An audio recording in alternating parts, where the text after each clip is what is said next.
स्वागत लैके हाज़र हाँ जी प्रोग्राम गल्लां ते गीत। मैं हाँ शुक्रगुजार सिंह। दोस्तों, दूरदर्शन हमेशा ਵੱਖ-ਵੱਖ विषय लैके आउंदा है। वो विषय जो साडे नाल साडी जिंदगी दे नाल जुड़े हुंदे ने। सभ्याचार बहुत विशाल है, साडा ਸਾਹਿਤ बहुत विशाल है ते ਸਾਹਿਤ दे विच ਵੱਖ-ਵੱਖ वनगियां आउंदियां ने जिन्हां दे विच गीत भी है, गज़ल भी है, कविता भी है, कहानियां भी ने। ते गल्लां ते गीत प्रोग्राम विच अज असीं गलबात करनी है कविता दी, गज़ल दी ते इन्हां दोवां विधियां दी समाज नूं की देन है, इस बाबत गल करांगे। एक शायर दा काम बहुत औखा हुंदा है कि हर रिश्ते दी भावना नूं प्रगट करना। किस तरह प्रगट करता है, किस तरह वो साडे सामने लैके आउंदा है, पाठकां दे सामने लैके आउंदा है, ਸਰੋਤਿਆਂ ਦੇ ਕੋਲ कविता ते गज़ल दे राहीं उन्हां दियां भावनावां नूं प्रगट करता है, अपणियां भावनावां नूं प्रगट करता है। फिर समाज दियां ਵੱਖ-ਵੱਖ जो करीतियां ने जां समाज दियां जो खुशियां ने जां जो समाज दे दुख ने उन्हां नूं भी समाज दे सामने लैके आउंदा है। शायर दा काम बहुत औखा है। कविता ते गज़ल दी समाज नूं की देन है, इस बाबत गलबात करन लई मेरे नाल स्टूडियो विच ने सरदार जंगीर सिंह दिलबर जी, जो कि पंजाबी कवि ने। बहुत बहुत स्वागत है सर। साडा अज दा विशा कविता ते गज़ल दी समाज नूं देन। कविता भी हर कोई पढ़ता है जां जो लिखते ने वो कविता भी लिखते हैं, गज़ल भी लिखते हैं, गज़ल पाठकों के कोल पहुँचती भी है। फिर वाह भी खटदियां ने ये दोवें विधियां कविता ते गज़ल। पर आम ना समाज दे विच एक कन्फ्यूजन जी है, क्योंकि कई बारी नहीं पता लगता कविता की है जां गज़ल की है। सानू सब तो पहला ये दसो कि कविता ते गज़ल दे विच फ़र्क की है। जिहड़ी गज़ल है जी, ਇਹਦੀਆਂ कुछ ਇਹੋ ਜਿਹੇ विधि विधान है, जिमें कि मतलब ਇਹਦੀ ਮੁਕਤਾ ਇਹ है, उस तो बाद दूजी लाइन ਇਹ है, उस तो बाद इस तरह है। तो ये मतलब मनुखी भावनावां नूं ਜਿਹੜੀਆਂ ਹੈਗੀਆਂ ਇਹ ਬਿਆਨ ਕਰਦੀਆਂ एक तरह ਦੇ ਛੰਦਾਬੰਦੀ है। तो ਜਿਹੜੀ कविता है ये एक बहुत विशाल दायरा ਇਹਦਾ, खुली कविता भी है, मतलब छंदाबंदी की कविता बेहतबंद तरीके ਨਾਲ भी लिखी जाती है। जी जी, कविता ਦੇ ਵਿੱਚ ਇੰਨੀ ज़्यादा मतलब विशालता है कि ये हर तरीके ਦੇ ਨਾਲ ਇਹ ਮੁਹੱਬਤ ਦੀ ਗੱਲ भी कर सकती है, ये मतलब क्रांतिकारी गल भी कर सकती है। ਇਹ मतलब ਲੋਕਾਂ ਦੇ ਸੁੱਤੇ ਦਿਲਾਂ ਨੂੰ ਜਗਾ ਕੇ ਉਹਨਾਂ ਦੇ ਵਿੱਚ मतलब हर तरह की भावना, देश भगती की भावना मतलब स्नेह दे सकती है। जी गज़ल है ये थोड़ी जी मतलब है भी ये एक लिमिट दे विच रहिंदी है। ये मतलब आम लोगों के जिहड़े लोगों दी भावनावां दी गल करदी है। ते गज़ल जिहड़ी कविता है ये मतलब बहुत विशाल दायरा रखती है। जी, ते कविता ते गज़ल नूं समाज दी देन साडा विशा है कि की देन है समाज नूं इन्हां दोवां। जिहड़ी गज़ल है ये मतलब जिहड़े बहुत सीरीयस नेचर दे, बहुत विचारधारा दे मतलब डूंघे विचारां दे लोग है, उन्हां दे सुनने वाली है गज़ल जिहड़ी चीज़ है। लेकिन जिहड़ी कविता है ये समाज नूं बहुत जिहड़ियां वापर रहीआं घटनावां दे नाल जोड़दी है और उन्हां नूं बयान करके लोकां दे विच नवां सुनेहा दिंदी है, नवां जोश भरदी है, नवीं सेध दिंदी है। जी, तो रिश्ता तो हर चीज़ दे विच हुंदा है, चाहे वो कविता ते गज़ल दा होवे जां कविता गज़ल दा समाज दे नाल होवे जां समाज दा ਸਾਹਿਤ दे नाल होवे, क्योंकि ये ਸਾਹਿਤ गीत गज़ल कवितावां समाज दे विचों ही उपजदियां ने ते आपस दे विच रिश्ता रखदियां ने। ते तुहाडे मुताबक कविता ते गज़ल दा समाज दे नाल जां समाज दा इन्हां दोवां विधियां दे नाल किस तरह दा रिश्ता है? इन्हां दे जिहड़ा मतलब गज़ल है ये मतलब बहुत एक तरह की लोगों के विच सुनेहा दिंदी है। जिमें मतलब तगड़े तगड़े पुराणियां जिहड़ियां गल्लां करदे आ लोग, ਉਹਦੇ ਵਿੱਚ बहुत सारे भेद छुपे हुंदे ने। ते जिहड़ी मतलब इस समाज नूं ਉਹ मतलब कुछ ਇਹੋ ਜਿਹੇ लोग है जिन्हां दी ਜਿਹੜੇ ਉਹਦੇ मतलब ਲਾਏ ਦੇ ਵਿੱਚ ਆ ਕੇ मतलब ਮਕਤਮੁਦ ਹੋ ਕੇ ਬੈਠਦੇ ਨੇ ਤੇ ਸੁਣਦੇ ਨੇ। ਜਿਹੜੀ ਕਵਿਤਾ ਹੈ ਇਹਦੇ ਵਿੱਚ ਬਹੁਤ ਜੋਸ਼ ਹੈ, ਬਹੁਤ ਜੋਸ਼ੀਲੇ ਸ਼ਬਦ ਵਰਤੇ ਜਾ ਸਕਦੇ ਇਹਦੇ ਵਿੱਚ ਔਰ ਲੋਕਾਂ ਨੂੰ ਸਹੀ ਰਸਤੇ ਤੇ ਪਾਇਆ ਜਾ ਸਕਦਾ। ਜੀ, ਤੇ एक ना आम धारणा है समाज दे विच जदों गल करीदी है ना किसी भी विधि की कविता की जां गज़ल की, तो कहा जाता है कि जिन्नी आम लोगों के हाण की कविता या गज़ल होगी उन्ना ही उसका स्वाद मिलेगा आम लोगों को, तो उन्नी ही वो ज़्यादा प्रभाव पावेगी। तो शब्दावली समाज के पक्ष नूं लैके जे चलीए तो इन्हां दोवां विधियां दे विच शब्दावली किन्ना क मतलब कि असर रखती है आम लोगों को अपने वाल खिंचण च। जे जिहड़ी लिखत है वो चाहे गज़ल है चाहे वो मतलब रचना है कोई कविता है, ये जिहड़ी विलक्षणता है जां इहदे विच जिहदी महानता है ਉਹ ਸ਼ਬਦਾਂ ਦੀ ਹੀ ਹੈ, ਕਿਉਂਕਿ ਸ਼ਬਦ ਇੱਕ ਐਸੀ ਚੀਜ਼ ਹੈ ਜਿਹੜੇ ਬੰਦੇ ਨੂੰ ਮਤਲਬ ਹਰ ਰੰਗ ਦੇ ਵਿੱਚ ਰੰਗਦੇ ਨੇ ਔਰ ਉਹਨੂੰ ਹਰ ਸੁਨੇਹਾ ਦਿੰਦੇ ਨੇ। ਜਿਹੜੀ ਮਤਲਬ ਅਲੰਕਾਰਕ ਕਵਿਤਾ ਹੈ ਜਾਂ ਅਲੰਕਾਰਕ ਗਜ਼ਲ ਹੈ, ਜੇ ਉਹਦੇ ਵਿੱਚ ਇਹ ਮਤਲਬ ਨਾ ਹੋਣਗੇ ਤਾਂ ਉਹ ਇੰਨੀ ਵਧੀਆ ਨਹੀਂ ਲੱਗਦੀ। ਇਹ ਮਤਲਬ ਦੋਨੇ ਚੀਜ਼ਾਂ ਦੇ ਵਿੱਚ ਇਹਦੀ ਮਹਾਨਤਾ ਹੈ ਕਿ ਜਿਹੜੇ ਉਹਦੇ ਸ਼ਬਦ ਹੈ ਉਹੀ ਉਹਦੀ ਮਹਾਨਤਾ ਹੈ। ਅਲੰਕਾਰਕ ਕਵਿਤਾ ਜਾਂ ਗਜ਼ਲ ਹੈ ਉਹਨੂੰ ਜ਼ਿਆਦਾ ਲੋਕ ਪਸੰਦ ਕਰਦੇ ਜੀ। ਤੇ ਤੁਸੀਂ ਸਮਾਜ ਦੇ ਵਿੱਚ ਇੱਕ ਪੰਜਾਬੀ ਸਾਹਿਤਕਾਰ ਦੇ ਵਜੋਂ ਵਿਚਰਦੇ ਹੋ, ਇੱਕ ਪੰਜਾਬੀ ਕਵੀ ਹੋ, ਤੁਸੀਂ ਨਾਮਣਾ ਖੱਟਿਆ ਹੈ ਇਸ ਖੇਤਰ ਦੇ ਵਿੱਚ, ਤੇ ਕਈ ਕਵਿਤਾਵਾਂ ਦੀਆਂ ਗਜ਼ਲਾਂ ਦੀਆਂ ਕਿਤਾਬਾਂ ਵੀ ਦਰਸ਼ਕਾਂ ਤੱਕ ਪਹੁੰਚੀਆਂ ਨੇ, ਤੇ ਸਾਡਾ ਵਿਸ਼ਾ ਹੈ ਕਵਿਤਾ ਤੇ ਗਜ਼ਲ ਦੀ ਸਮਾਜ ਨੂੰ ਦੇਣ। ਤੇ ਮੈਂ ਚਾਹੁੰਦਾ ਹਾਂ ਜੰਗੀਰ ਸਿੰਘ ਦਿਲਬਰ ਜੀ ਸਾਡੇ ਨਾਲ ਕੋਈ ਸਮਾਜ ਦੇ ਸੰਦਰਭ ਤੋਂ ਲੈ ਕੇ ਕੋਈ ਕਵਿਤਾ ਜ਼ਰੂਰ ਸਾਂਝੀ ਕਰਨ। ਲਓ ਜੀ, ਜ਼ਰੂਰ ਕਰਦੇ ਹਾਂ ਜੀ। ਇੱਕ ਮੇਰੀ ਕਵਿਤਾ ਹੈ, ਅਜੇ ਤਾਂ ਮੰਜ਼ਿਲ ਦੂਰ ਬੜੀ ਹੈ, ਅਜੇ ਨੇ ਵੰਡਾਂ ਕਹਾਣੀਆਂ, ਅਜੇ ਨਾ ਸਦਰਾਂ ਮੌਲੀਆਂ, ਅਜੇ ਉਲਝੀਆਂ ਤਾਣੀਆਂ। ਅਜੇ ਤਾਂ ਮੰਜ਼ਿਲ ਦੂਰ ਬੜੀ, ਅਜੇ ਤਾਂ ਮੰਜ਼ਿਲ ਦੂਰ ਬੜੀ ਹੈ, ਅਜੇ ਨੇ ਵੰਡਾਂ ਕਹਾਣੀਆਂ, ਅਜੇ ਨਾ ਸਦਰਾਂ ਮੌਲੀਆਂ, ਅਜੇ ਉਲਝੀਆਂ ਤਾਣੀਆਂ। ਅਜੇ ਜਰਜਰਾ ਜੜਾਂ ਦੇ ਅੰਦਰ ਆਪਣਾ ਅਸਰ ਦਿਖਾਈ ਜਾਵੇ, ਨਿਤ ਦਿਨ ਪਾੜਾ ਵੱਧਦਾ ਜਾਂਦਾ, ਜਾਵਰ ਅਜੇ ਸੰਨ ਲਾਈ ਜਾਵੇ। ਵਾਹ ਵਾਹ। ਅਜੇ ਪਹਿਰ ਦੇ ਤੜਕੇ ਤੜਕੇ ਰਿੜਕਣ ਦੁੱਖ ਮਧਾਣੀਆਂ, ਅਜੇ ਤਾਂ ਮੰਜ਼ਿਲ ਦੂਰ ਬੜੀ ਹੈ, ਅਜੇ ਨੇ ਵੰਡਾਂ ਕਹਾਣੀਆਂ। ਦੁੱਧ ਰਿੜਕਦੇ ਆ ਨਾ, ਉਹ ਨਹੀਂ ਹੈ। ਜਿਹੜੇ ਮਤਲਬ ਸਮਾਜ ਦੇ ਦੱਬੇ ਕੁਚਲੇ ਲੋਕ ਹੈ ਉਹਨਾਂ ਨੂੰ ਪੇਟ ਭਰਨ ਦੀ ਬਾਹਰ ਜਾ ਕੇ ਮਿਹਨਤ ਕਰ। ਦੁਬਾਰਾ ਕਹੋ ਜੀ, ਦੁਬਾਰਾ। ਅਜੇ ਤਾਂ ਮੰਜ਼ਿਲ ਨਾ ਜੀ, ਅਜੇ ਜਰਜਰਾ ਜੜਾਂ ਦੇ ਅੰਦਰ ਆਪਣਾ ਅਸਰ ਵਿਖਾਈ ਜਾਵੇ, ਨਿਤ ਦਿਨ ਪਾੜਾ ਵੱਧਦਾ ਜਾਵੇ, ਜਾਵਰ ਅਜੇ ਸੰਨ ਲਾਈ ਜਾਵੇ। ਅਜੇ ਪਹਿਰ ਦੇ ਤੜਕੇ ਤੜਕੇ ਰਿੜਕਣ ਦੁੱਖ ਵਧਾਣੀਆਂ, ਅਜੇ ਤਾਂ ਮੰਜ਼ਿਲ ਦੂਰ ਬੜੀ ਹੈ, ਅਜੇ ਨੇ ਵੰਡਾਂ ਕਹਾਣੀਆਂ। ਕਿਆ ਵਾ। ਅੰਦਰੋਂ ਬਿੱਥਾਂ ਵੱਧ ਰਹੀਆਂ ਨੇ, ਊਚ ਨੀਚ ਤਾਂ ਵੱਧਦੀ ਜਾਵੇ, ਬੋਝਲ ਨੇ ਦੁੱਖ ਹੁੰਦੇ ਜਾਂਦੇ, ਕੋਈ ਵਿਰਲਾ ਦੁੱਖ ਵੰਡਾਵੇ। ਵਾਹ ਵਾਹ। ਕੱਲੇ ਕੱਲੇ ਅਜੇ ਹਾਂ ਫਿਰਦੇ, ਕੱਲੇ ਅਜੇ ਹਾਂ ਫਿਰਦੇ, ਹਾਂ ਕਦੋਂ ਬਣਾਂਗੇ ਢਾਣੀਆਂ, ਅਜੇ ਤਾਂ ਮੰਜ਼ਿਲ ਦੂਰ ਬੜੀ ਹੈ, ਅਜੇ ਨੇ ਵੰਡਾਂ ਕਹਾਣੀਆਂ। ਵਾਹ ਵਾਹ ਵਾਹ, ਕਿਆ ਬਾਤ। ਵੱਖੋ ਵੱਖ ਦੁੱਖ ਚੱਲ ਰਹੇ ਹਨ, ਏਕਤਾ ਦੀ ਲੋੜ ਹੈ। ਆਪੋ ਆਪਣੀਆਂ ਸਹਿ ਪੀੜਾਂ, ਕਿਸਮਤ ਦੇ ਉਜੜੇ ਖੰਡਰਾਂ ਤੇ, ਕਦੋਂ ਕਰਾਂਗੇ ਆ ਕੇ ਭੀੜਾਂ। ਜੀ। ਵੱਖੋ ਵੱਖ ਅਜੇ ਹਾਂ ਬੈਠੇ ਪਾਈ ਜਾਂਦੇ, ਵੱਖੋ ਵੱਖ ਕਹਾਣੀਆਂ, ਅਜੇ ਤਾਂ ਮੰਜ਼ਿਲ ਦੂਰ ਬੜੀ ਹੈ, ਅਜੇ ਨੇ ਵੰਡਾਂ ਕਹਾਣੀਆਂ। ਕਿਆ ਬਾਤ ਹੈ ਜੀ। ਆਓ ਸਾਰੇ ਹਿੰਮਤ ਕਰਕੇ ਇੱਕ ਦੂਜੇ ਦੇ ਨੇੜੇ ਹੋਈਏ, ਦਰਦਾਂ ਦੇ ਦਰਿਆ ਧਰਨ ਲਈ ਇੱਕ ਦੂਜੇ ਲਈ ਬੇੜੇ ਹੋਈਏ। ਸਾਡੇ ਅੱਗੇ ਹਰ ਜਾਣਾ ਹੈ, ਆਖਰ ਗੰਧਲੇ ਪਾਣੀਆਂ, ਆਖਰ ਗੰਧਲੇ ਪਾਣੀਆਂ। ਵਾਹ। ਅਜੇ ਤਾਂ ਮੰਜ਼ਿਲ ਦੂਰ ਬੜੀ ਹੈ, ਅਜੇ ਨੇ ਵੰਡਾਂ। ਕਿਆ ਬਾਤ ਹੈ ਜੀ। ਦੇਖੋ ਜੀ, ਇਹ ਰਿਸ਼ਤਿਆਂ ਦੀ ਗੱਲ ਕਰਦੀ ਹੈ ਕਵਿਤਾ, ਇਹ ਸਾਂਝਾਂ ਦੀ ਗੱਲ ਕਰਦੀ ਹੈ, ਤੇ ਇੱਕ ਇੱਕ ਸਤਰ ਤੁਹਾਡੀ ਸਾਂਝ ਦੀ ਗੱਲ ਪਾਉਂਦੀ ਗਈ ਹੈ ਕਿ ਨਾ ਮੈਂ ਇਸ ਮਹਿਫਲ ਦਾ ਸ਼ਾਇਰ ਹਾਂ, ਨਾ ਮੈਂ ਉਸ ਮਹਿਫਲ ਦਾ ਸ਼ਾਇਰ ਹਾਂ, ਮੈਂ ਆਪਣੀ ਧੁਨ ਵਿੱਚ ਉਲਝੇ ਹੋਏ ਦਿਲ ਦਾ ਸ਼ਾਇਰ ਹਾਂ। ਇਹ ਦਿਲਾਂ ਦੀ ਗੱਲ ਹੁੰਦੀ ਹੈ, ਭਾਵਨਾਵਾਂ ਦੀ ਗੱਲ ਹੁੰਦੀ ਹੈ। ਹਰੇਕ ਕਵੀ ਦਾ ਦਿਲ, ਹਰੇਕ ਕਵੀ ਦੀ ਸੋਚ ਇੱਕ ਮਾਇਨੇ ਰੱਖਦੀ ਹੈ। ਤੇ ਤੁਹਾਡੇ ਮੁਤਾਬਕ ਜੇ ਸਮਾਜਿਕ ਜਿਸ ਤਰ੍ਹਾਂ ਬਦਲਾਵ ਆਇਆ ਹੈ ਇੱਕਦਮ, ਤੇ ਉਸ ਦੇ ਸੰਦਰਭ ਦੇ ਉੱਤੋਂ ਇੱਕ ਨਵੀਂ ਸੋਚ ਦੀ ਕਿੰਨੀ ਕੁ ਲੋੜ ਹੈ ਕਵੀਆਂ ਦੇ ਇਸ ਖੇਤਰ ਦੇ ਵਿੱਚ? ਜਿਹੜੀ ਕਵੀ ਦੀ ਸੋਚ ਹੈ ਜਾਂ ਕਵੀ ਦੀ ਕਲਮ ਹੈ, ਇਹ ਕਿੱਡੀ ਵੱਡੀ ਸ਼ਕਤੀ ਹੈ। ਇਹ ਦੁਨੀਆ ਦਾ ਹਰ ਰੰਗ ਬਦਲ ਸਕਦੀ ਹੈ। ਇਹ ਮਤਲਬ ਇੰਨੀ ਵੱਡੀ ਤਬਦੀਲੀ ਲਿਆ ਸਕਦੀ ਹੈ, ਇੰਨੀ ਸ਼ਕਤੀਵਾਨ ਹੈ ਕਲਮ ਜੀ। ਤੇ ਕਵੀ ਦੀ ਸੋਚ ਇਹ ਕਦੇ ਰੁਕਦੀ ਨਹੀਂ, ਇਹ ਸਮੇਂ ਨਾਲ ਚੱਲਦੀ ਹੈ, ਸਮੇਂ ਨੂੰ ਬਦਲ ਦਿੰਦੀ ਹੈ ਜੀ। ਹਾਂਜੀ, ਇਹਦੇ 'ਚ ਮਹਾਨਤਾ ਹੈ ਇਹਦੇ 'ਚ ਬਹੁਤ ਜ਼ਿਆਦਾ।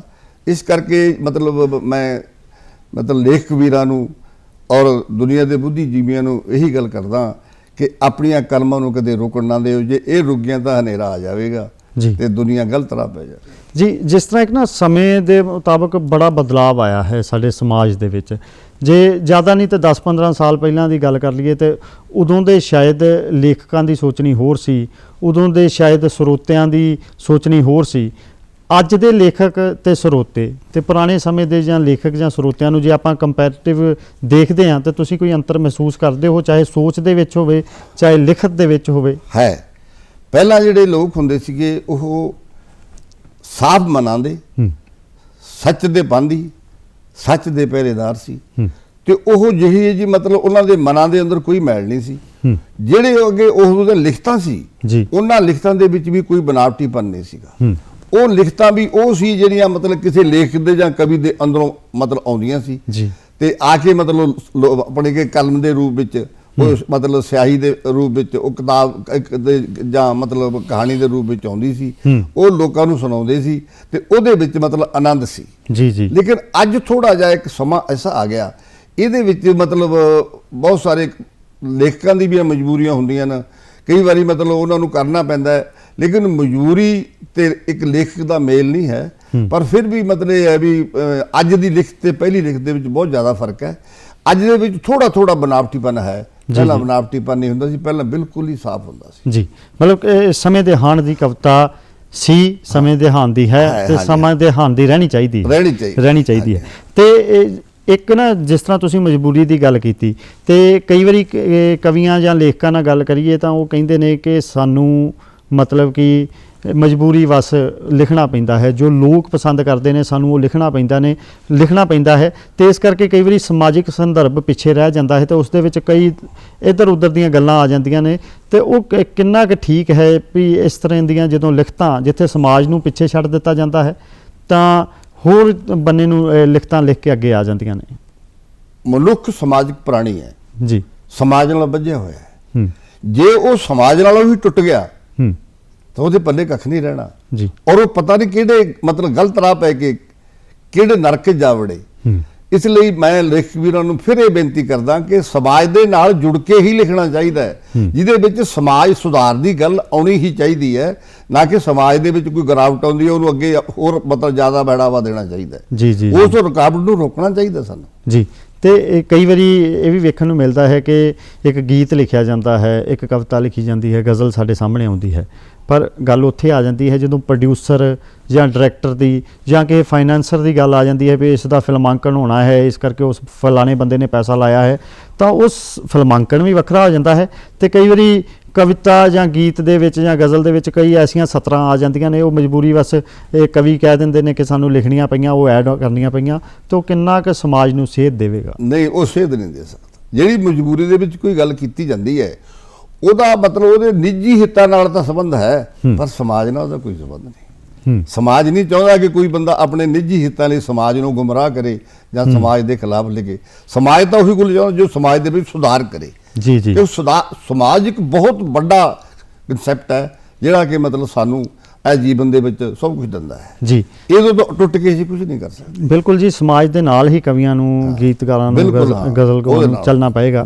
ਤੇ ਸੱਚ ਦੀ ਗੱਲ ਕੀਤੀ ਤੁਸੀਂ, ਤੇ ਇੱਕ ਤੁਹਾਡੀ ਸੱਚ ਕਵਿਤਾ ਵੀ ਆਈ ਸੀ, ਕਾਫੀ ਮਕਬੂਲ ਹੋਈ ਸੀ ਤੁਹਾਡੀਆਂ ਕਈ ਕਵਿਤਾਵਾਂ ਦੇ ਵਿੱਚੋਂ, ਤੇ ਅਸੀਂ ਚਾਹੁੰਦੇ ਹਾਂ ਕਿ ਸਾਡੇ ਨਾਲ ਉਹ ਸੱਚ ਕਵਿਤਾ, ਕਿਉਂਕਿ ਜ਼ਿੰਦਗੀ ਵੀ ਸੱਚ ਹੈ ਤੇ ਜ਼ਿੰਦਗੀ ਦੇ ਵਿੱਚ ਸੱਚ ਹੋਣਾ ਵੀ ਚਾਹੀਦਾ ਹੈ।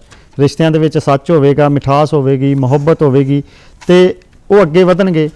ਤੇ ਗੀਤ, ਗਜ਼ਲ, ਕਵਿਤਾਵਾਂ ਤੇ ਗੱਲ ਹੀ ਰਿਸ਼ਤਿਆਂ ਦੀ ਜਾਂ ਸੱਚ ਦੀ ਕਰਦੀ। ਇਹਦੇ ਬਾਰੇ ਮੇਰੀ ਇੱਕ ਗਜ਼ਲ ਹੈ, ਸੱਚ ਦਾ ਵਿਵਹਾਰ ਹੈ ਇਹ ਜ਼ਿੰਦਗੀ। ਬਿਲਕੁਲ, ਵਾਹ।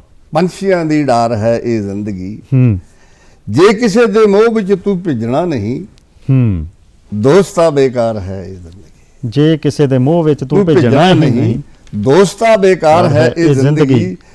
ਹੋ ਰਹੀ ਨਿਲਾਮ ਅੱਜ ਮਨੁੱਖਤਾ, ਹੋ ਰਹੀ ਨਿਲਾਮ ਅੱਜ ਮਨੁੱਖਤਾ, ਇਸ ਲਈ ਅੰਧਕਾਰ ਹੈ ਇਹ ਜ਼ਿੰਦਗੀ। ਸੱਚ ਦੇ ਰਸਤੇ ਜੇ ਤੂੰ ਚੱਲਣਾ, ਖੰਡਿਆਂ ਦੀ ਤਾਰ ਹੈ ਇਹ ਜ਼ਿੰਦਗੀ। ਸੱਚ ਦੇ ਰਸਤੇ ਜੇ ਤੂੰ ਚੱਲਣਾ, ਖੰਡਿਆਂ ਦੀ ਤਾਰ ਹੈ ਇਹ ਜ਼ਿੰਦਗੀ। ਸਾਰਿਆਂ ਦੇ ਖੈਰ ਜੇ ਇਹ ਮੰਗਦੀ, ਸਾਰਿਆਂ ਦੀ ਖੈਰ ਜੇ ਇਹ ਮੰਗਦੀ, ਧਰਤ ਦਾ ਸ਼ਿੰਗਾਰ ਹੈ ਇਹ ਜ਼ਿੰਦਗੀ। ਕਮੀਆਂ ਦੇ ਵਿਹੜਿਆਂ ਵਿੱਚ ਵੇਖ ਲੈ, ਬਹੁਤ ਹੀ ਲਾਚਾਰ ਹੈ ਇਹ ਜ਼ਿੰਦਗੀ। ਆਏ ਹਾਏ, ਨੇਰਿਆਂ ਦੇ ਨਾਲ ਤੂੰ ਆਡਾ ਤਾਂ ਲਾ, ਵਾਹ, ਦਹਿਕਦਾ ਅੰਗਿਆਰ ਹੈ ਇਹ ਜ਼ਿੰਦਗੀ। ਵਾਹ, ਤੁਰਦਿਆਂ ਲੋਕਾਂ ਲਈ ਰਾਹਗੀਰ ਹੈ, ਥੱਕਿਆਂ ਲਈ ਭਾਰ ਹੈ ਇਹ ਜ਼ਿੰਦਗੀ। ਫੁੱਲ ਆਪਣੇ ਵਾਸਤੇ ਨਾ ਬਣ ਸਕੀ, ਖਾਰ ਹੀ ਵਸਖਾਰ ਹੈ ਇਹ ਜ਼ਿੰਦਗੀ। ਥੋੜਿਆਂ ਲੋਕਾਂ ਲਈ ਹੀ ਦਿਲਬਰਾ, ਮਹਿਕਦਾ ਗੁਲਜ਼ਾਰ ਹੈ ਇਹ ਜ਼ਿੰਦਗੀ। ਸੱਚ ਦਾ ਵਿਵਹਾਰ ਹੈ ਇਹ ਜ਼ਿੰਦਗੀ, ਪੰਛੀਆਂ ਦੀ ਡਾਰ ਹੈ ਇਹ ਜ਼ਿੰਦਗੀ। ਕੀ ਬਾਤ ਹੈ। ਇਹ ਜ਼ਿੰਦਗੀ ਜਿਉਣਾ ਸਿੱਖ, ਹੱਸਣਾ ਅਤੇ ਹਸਾਉਣਾ ਸਿੱਖ, ਜੇ ਕੁਝ ਲੈਣਾ ਜ਼ਿੰਦਗੀ ਦੇ ਵਿੱਚੋਂ ਇਹ ਜ਼ਿੰਦਗੀ ਰਿਸ਼ਤਿਆਂ ਤਾਈਂ ਨਿਭਾਉਣਾ ਸਿੱਖ। ਜ਼ਿੰਦਗੀ ਰਿਸ਼ਤਿਆਂ ਦਾ ਸੁਮੇਲ ਹੈ। ਜ਼ਿੰਦਗੀ ਦੇ ਵਿੱਚ ਦੁੱਖ ਵੀ ਨੇ, ਸੁੱਖ ਵੀ ਨੇ, ਹਾਂਜੀ ਪਰ ਜਦੋਂ ਇਹੋ ਜਿਹੀ ਵਿਧੀ ਦੇ ਨਾਲ ਅਸੀਂ ਜੁੜ ਜਾਂਦੇ ਹਾਂ, ਸਮਾਜ ਦੀ ਗੱਲ ਕਰਦੇ ਹਾਂ, ਤਾਂ ਸ਼ਾਇਦ ਦੁੱਖ ਤੇ ਸੁੱਖ ਸਮਸਰ ਹੋ ਜਾਂਦੇ ਨੇ। ਠੀਕ ਹੈ ਨਾ ਜੀ। ਤੇ ਸਾਡੀ ਗੁਰਬਾਣੀ, ਸਾਡੇ ਗੁਰੂ ਸਾਹਿਬਾਨ ਵੀ ਇਹੀ ਕਹਿੰਦੇ ਨੇ ਕਿ ਬੇਸ਼ੱਕ ਅਸੀਂ ਦੁੱਖ ਦੇ ਵਿੱਚ ਉਸ ਨੂੰ ਤੇ ਸਿਮਰਦੇ ਹਾਂ, ਹਾਂਜੀ। ਸੁੱਖ ਵਿੱਚ ਭੁੱਲ ਜਾਂਦੇ ਹਾਂ, ਹਾਂ। ਪਰ ਸੁੱਖ ਵਿੱਚ ਵੀ ਪ੍ਰਮਾਤਮਾ ਨੂੰ ਸਿਮਰਨਾ ਚਾਹੀਦਾ ਹੈ। ਚਾਹੇ ਇਹ ਇੱਕ ਗਜ਼ਲ ਦੀ ਵਿਧੀ ਹੋ ਜੇ, ਕਵਿਤਾ ਦੀ ਵਿਧੀ ਹੋ ਜੇ, ਤੇ ਜਾਂ ਸਾਡੀ ਜ਼ਿੰਦਗੀ ਦੇ ਵਿੱਚ ਸੰਗੀਤ ਹੋ ਹਾਂਜੀ, ਜੇ, ਹਾਂਜੀ। ਸਾਨੂੰ ਸਾਰੇ ਬੰਨਿਓ ਇਹ ਆਨੰਦ ਦਿੰਦੇ ਨੇ। ਹਾਂਜੀ। ਤੇ ਆਨੰਦ ਹੀ ਜ਼ਿੰਦਗੀ ਹੈ। ਆਨੰਦ। ਤੇ ਇਸ ਕਰਕੇ ਗੱਲਾਂ ਤੇ ਗੀਤ ਪ੍ਰੋਗਰਾਮ ਵਿੱਚ ਹੁਣ ਸਮਾਂ ਹੋ ਗਿਆ ਜੀ, ਅਸੀਂ ਚਾਹੁੰਦੇ ਹਾਂ ਇੱਕ ਗੀਤ ਨੂੰ ਸ਼ਾਮਲ ਕਰ ਲਈਏ। ਤੇ ਆਓ ਦੋਸਤੋ ਜੁੜਦੇ ਹਾਂ ਗੀਤ ਦੇ ਨਾਲ।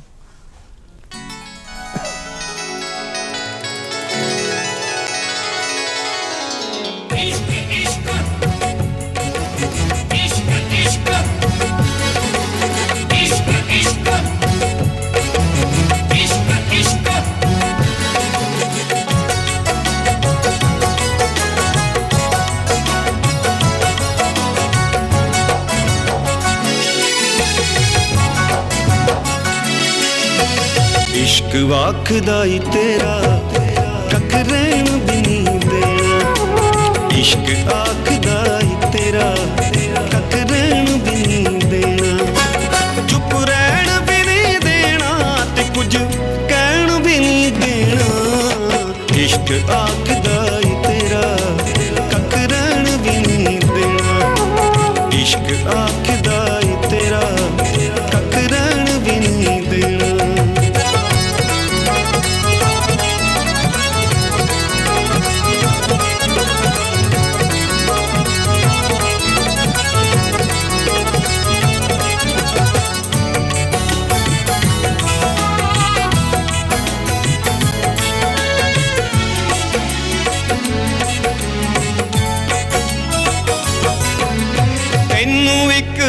पल लम्मे को लगने कदी जेठ दे महीने वांगू को लगने। तैनू विक विक पल लम्मे को लगने कदी जेठ दे महीने वांगू को लगने। रातां कालियां दे टंगे तैनू सैन जो गाए तसिया तेनू सैन भी नहीं देना। इश्क आखदा ही तेरा टकरैन भी नहीं देना। इश्क आखदा ही तेरा टकरैन भी नहीं देना।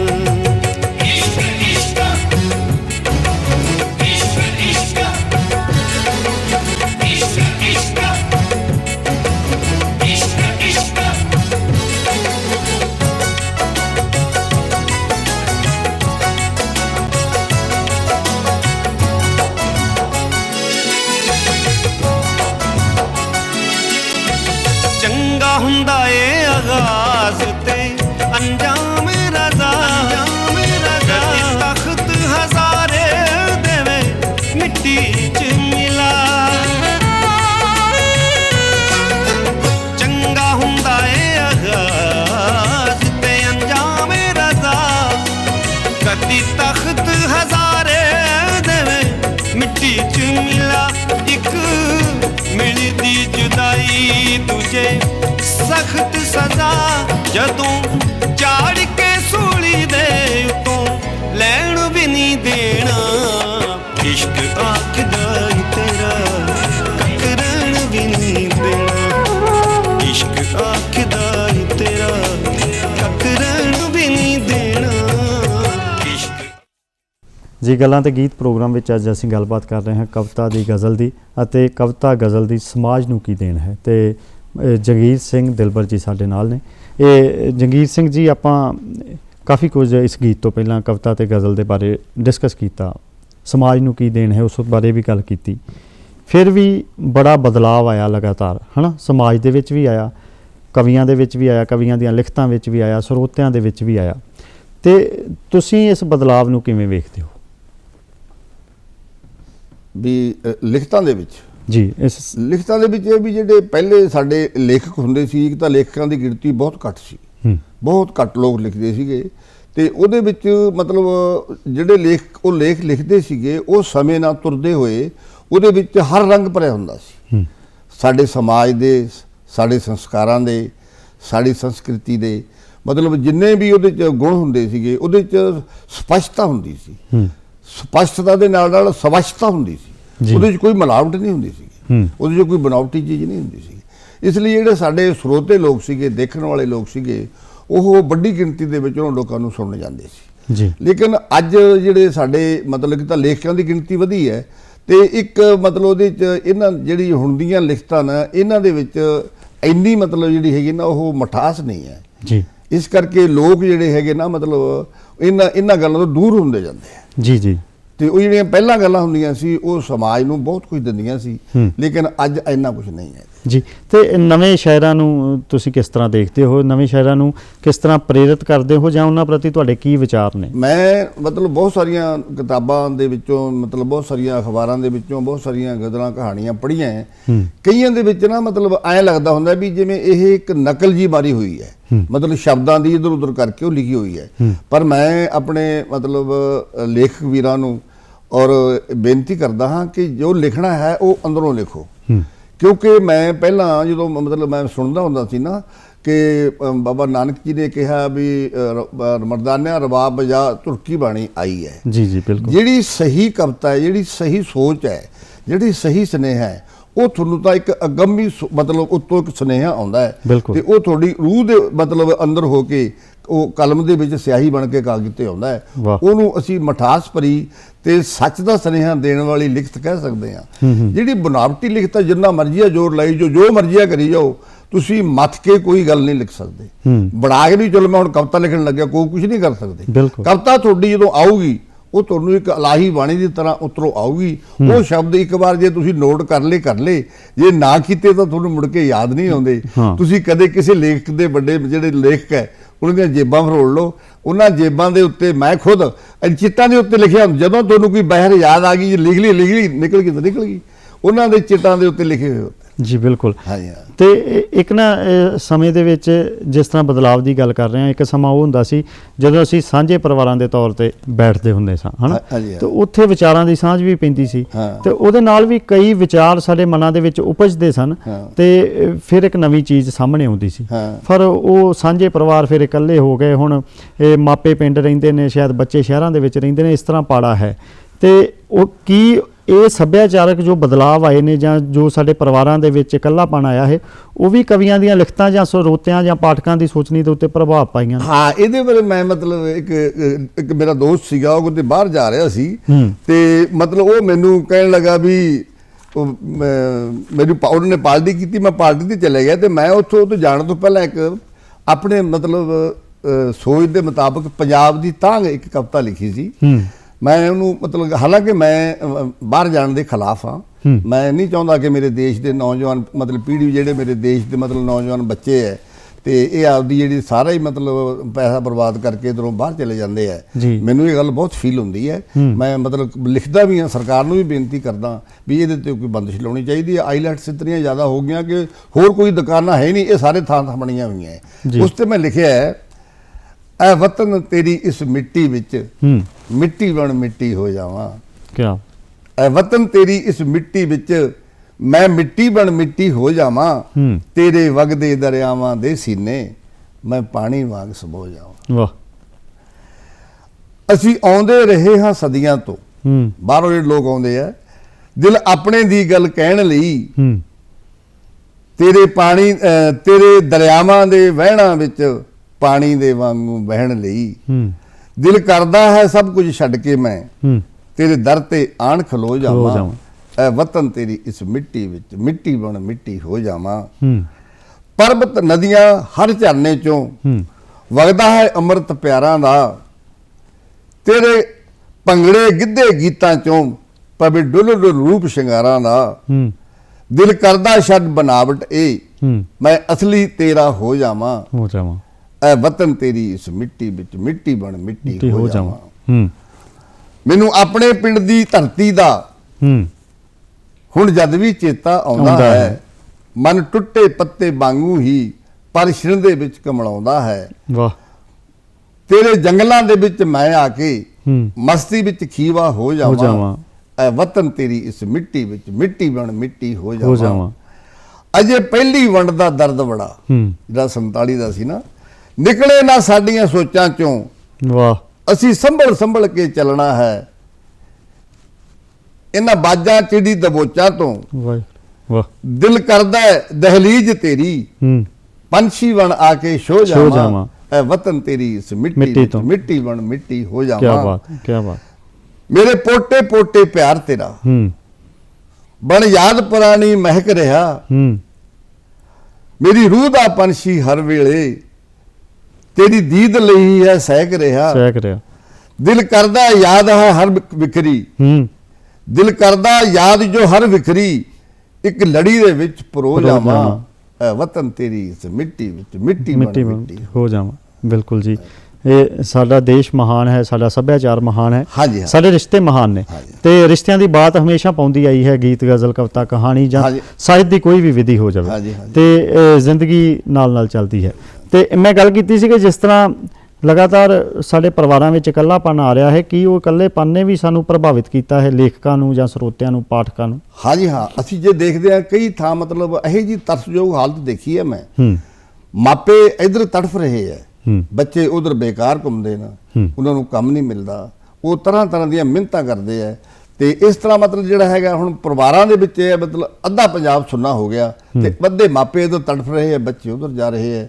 ਇਸ ਕਰਕੇ ਮੈਂ ਸਰਕਾਰਾਂ ਨੂੰ ਬੇਨਤੀ ਕਰਦਾ ਕਿ ਇਹਨਾਂ ਗੱਲਾਂ ਦੇ ਬਾਰੇ ਸੋਚਣਾ ਚਾਹੀਦਾ ਹੈ, ਤਾਂ ਕਿ ਸਾਡੇ ਮਤਲਬ ਜਿਹੜੀ ਅਸੀਂ ਕਰੋੜਾਂ ਅਰਬਾਂ ਰੁਪਏ ਦੀ ਮਤਲਬ ਪੈਸਾ ਇੱਥੋਂ ਬਾਹਰਲੇ ਦੇਸ਼ਾਂ 'ਚ ਲਾ ਰਹੇ ਹਾਂ ਤੇ ਇੱਥੋਂ ਅਸੀਂ ਮਤਲਬ ਘਰਾਂ ਦੇ ਘਰ ਵਿਹਲੇ ਜੀ ਕਰ ਰਹੇ ਹਾਂ। ਬਿਲਕੁਲ ਸਹੀ ਗੱਲ ਹੈ ਜੀ। ਸਾਡਾ ਵਿਸ਼ਾ ਹੈ ਕਵਿਤਾ ਤੇ ਗਜ਼ਲ ਦੀ ਮਤਲਬ ਕਿ ਸਮਾਜ ਨੂੰ ਦੇਣ, ਹਾਂ। ਤੇ ਸਮਾਜ ਨੂੰ ਪ੍ਰਭਾਵਿਤ ਕੀਤਾ ਹੈ ਅੱਜ ਦੇ ਦੌਰ ਵਿੱਚ। ਕੀਤਾ ਜੀ, ਹਾਂ ਬਿਲਕੁਲ। ਪ੍ਰਭਾਵਿਤ ਕੀਤਾ ਹੈ ਅੱਜ ਦੇ ਦੌਰ ਵਿੱਚ ਸੋਸ਼ਲ ਮੀਡੀਆ ਨੇ। ਹਾਂ ਮੋਬਾਈਲ ਯੁੱਗ ਹੈ, ਹਾਂਜੀ। ਮੋਬਾਈਲ ਯੁੱਗ, ਹਰ ਕੋਈ ਹਰ ਹੱਥ ਦੇ ਵਿੱਚ ਮੋਬਾਈਲ ਹੈ, ਹਾਂਜੀ। ਚਾਹੇ ਉਸ ਦੀ ਵਰਤੋਂ ਹੁੰਦੀ ਹੈ ਜਾਂ ਨਹੀਂ ਹੁੰਦੀ ਹੈ। ਪਰ ਸੋਸ਼ਲ ਸਾਈਟਸ ਦੇ ਪਿੱਛੇ ਜੇ ਬਹੁਤ ਥੋੜੇ ਸਮੇਂ ਦੇ ਵਿੱਚ ਇਹ ਰੁਝਾਨ ਹੋਇਆ ਹੈ ਕਿ ਲਗਾਤਾਰ ਕਵਿਤਾਵਾਂ ਦਾ ਪ੍ਰਵਾਨ ਹੋ ਰਿਹਾ ਹੈ, ਗਜ਼ਲਾਂ ਦਾ ਹੋ ਰਿਹਾ ਹੈ, ਇੱਥੋਂ ਕਿ ਆਨਲਾਈਨ ਕਵੀ ਦਰਬਾਰ ਵੀ ਹੋ ਰਹੇ ਨੇ।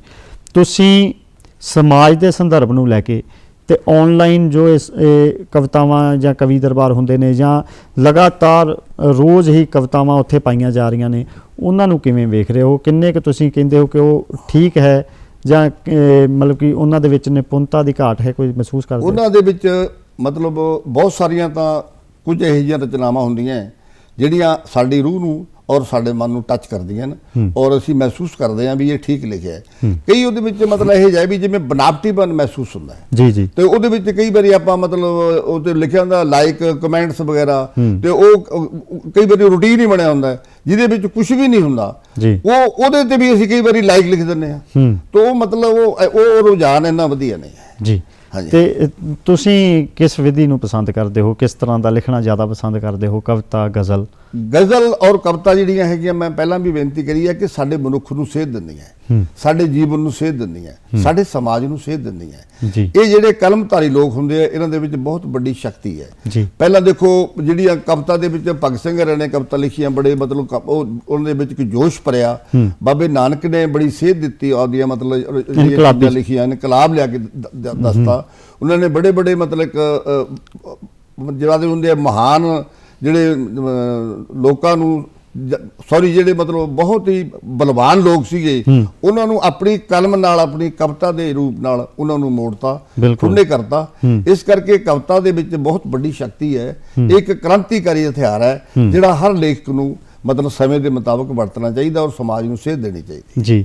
ਤੇ ਜੰਗੀਰ ਸਿੰਘ ਦਿਲਬਰ ਜੀ, ਅਸੀਂ ਚਾਹੁੰਦੇ ਹਾਂ ਕਿ ਇੱਕ ਤੁਹਾਡੀ ਗਜ਼ਲ ਜਾਂ ਕਵਿਤਾ ਕਿਸੇ ਰੰਗ ਦੀ ਵੀ ਹੋਵੇ, ਅਸੀਂ ਜ਼ਰੂਰ ਚਾਹੁੰਦੇ ਹਾਂ ਤੁਸੀਂ ਸਾਡੇ ਨਾਲ ਸਾਂਝੀ ਕਰੋ, ਕਿਉਂਕਿ ਕਵਿਤਾ ਦੇ ਰਾਹੀਂ ਹੀ ਸੁਨੇਹੇ ਦਿੱਤੇ ਜਾਂਦੇ ਨੇ, ਕਵਿਤਾ ਦੇ ਰਾਹੀਂ ਹੀ ਭਾਵਨਾਵਾਂ ਪ੍ਰਗਟ ਹੁੰਦੀਆਂ ਨੇ।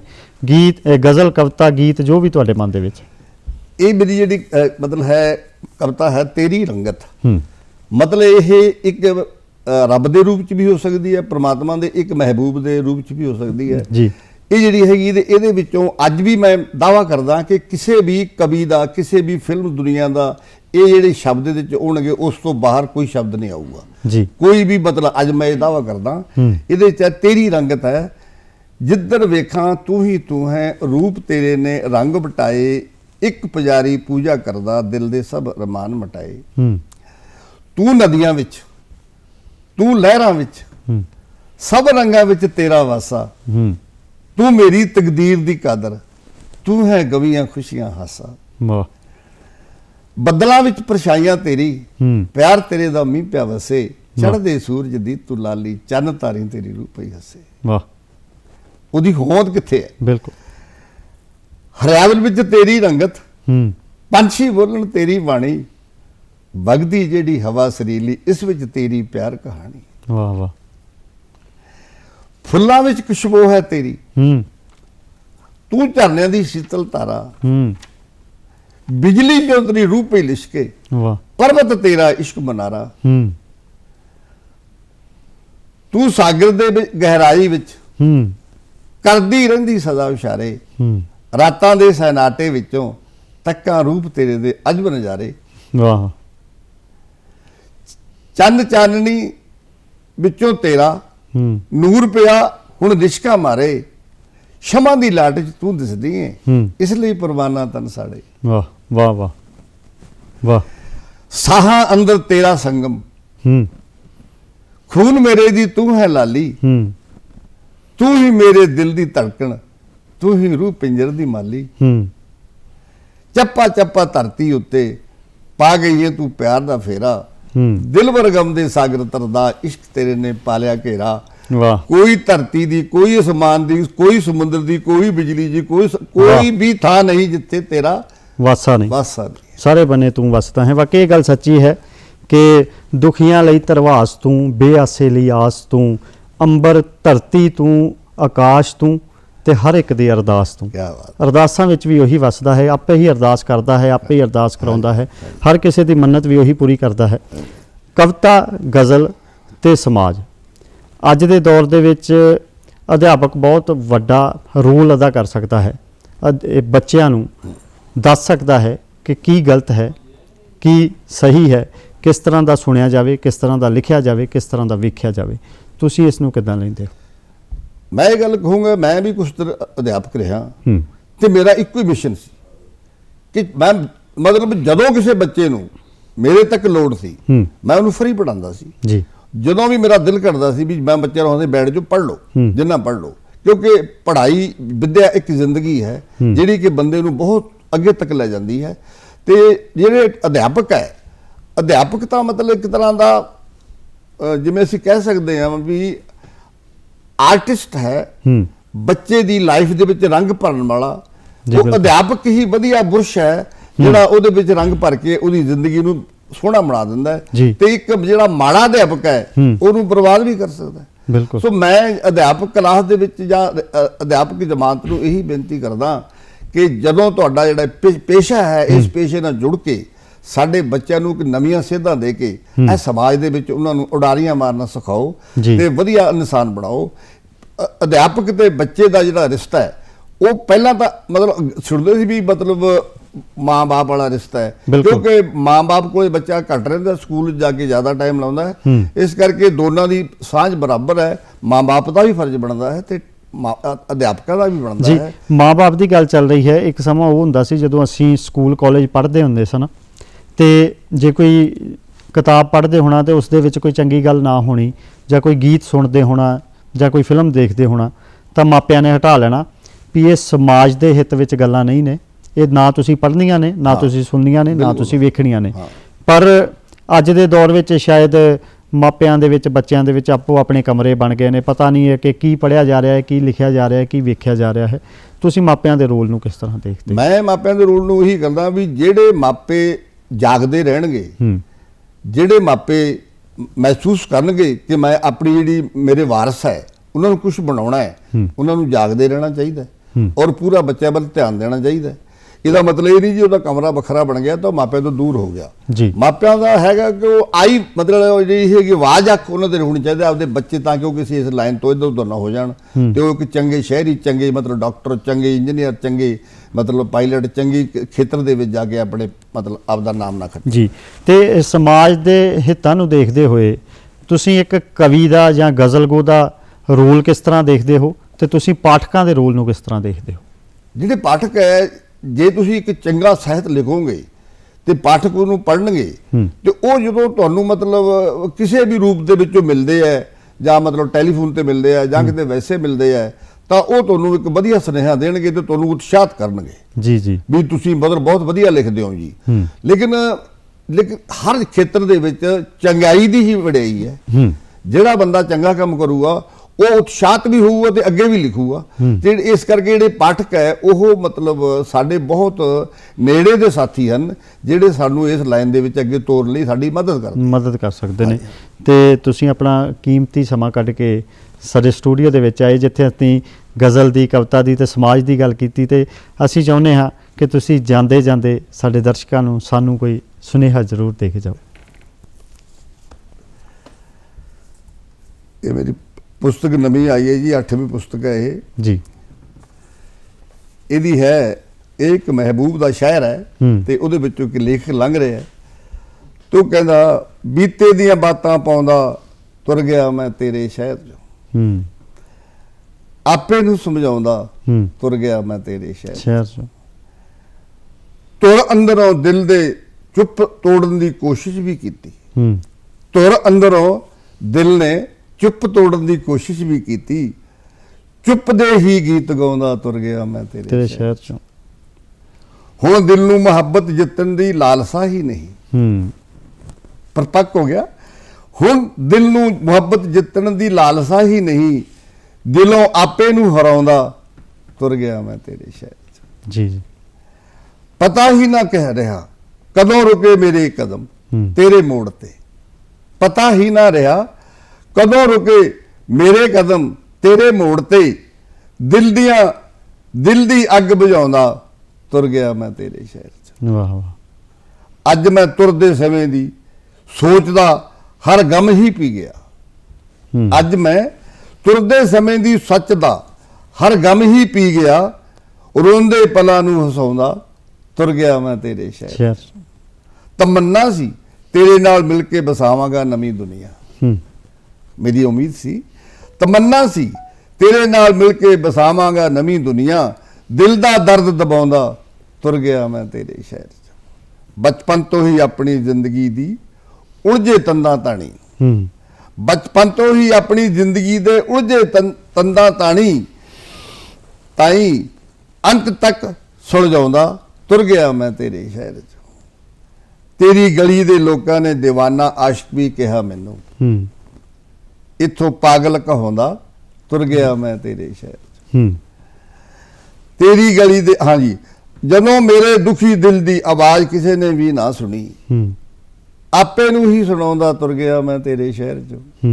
ਆਖਰੀ ਬੰਦਾ ਜੀ, ਆਪੇ ਨੂੰ ਸਮਝਾਇਆ ਦਰਦ ਭਰੇ ਦਲਾਸਿਆਂ ਦੇ ਨਾਲ, ਆਪੇ ਨੂੰ ਸਮਝਾਇਆ ਦਰਦ ਭਰੇ ਦਲਾਸਿਆਂ ਦੇ ਨਾਲ, ਦਿਲ ਨੂੰ ਲਾਰੇ ਲਾਉਂਦਾ ਤੁਰ ਗਿਆ ਮੈਂ ਤੇਰੇ ਸ਼ਹਿਰ ਚੋਂ, ਬੀਤੇ ਦੀਆਂ ਬਾਤਾਂ ਪਾਉਂਦਾ ਤੁਰ ਗਿਆ ਮੈਂ ਤੇਰੇ ਸ਼ਹਿਰ। ਵਾਹ, ਕੀ ਬਾਤ ਹੈ ਜੀ।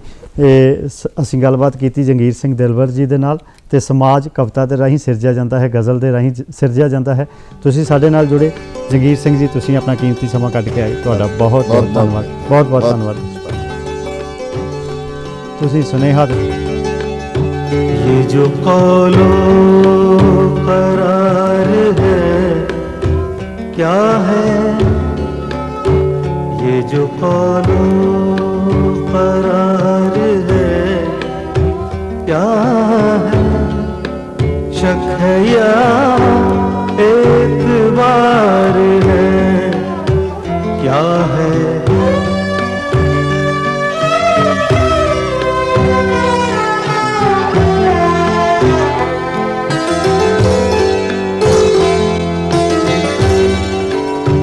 ये जो उठता है दिल में रह कर,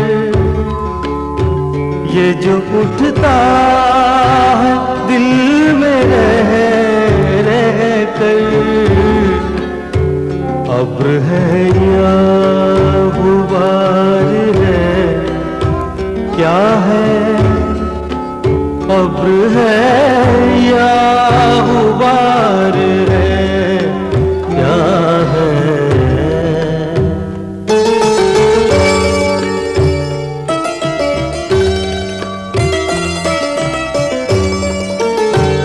तेरे लब एक झलक तबस्सुम की, ज़ेरे लब एक झलक तबस्सुम की। बर्क़ है या शरार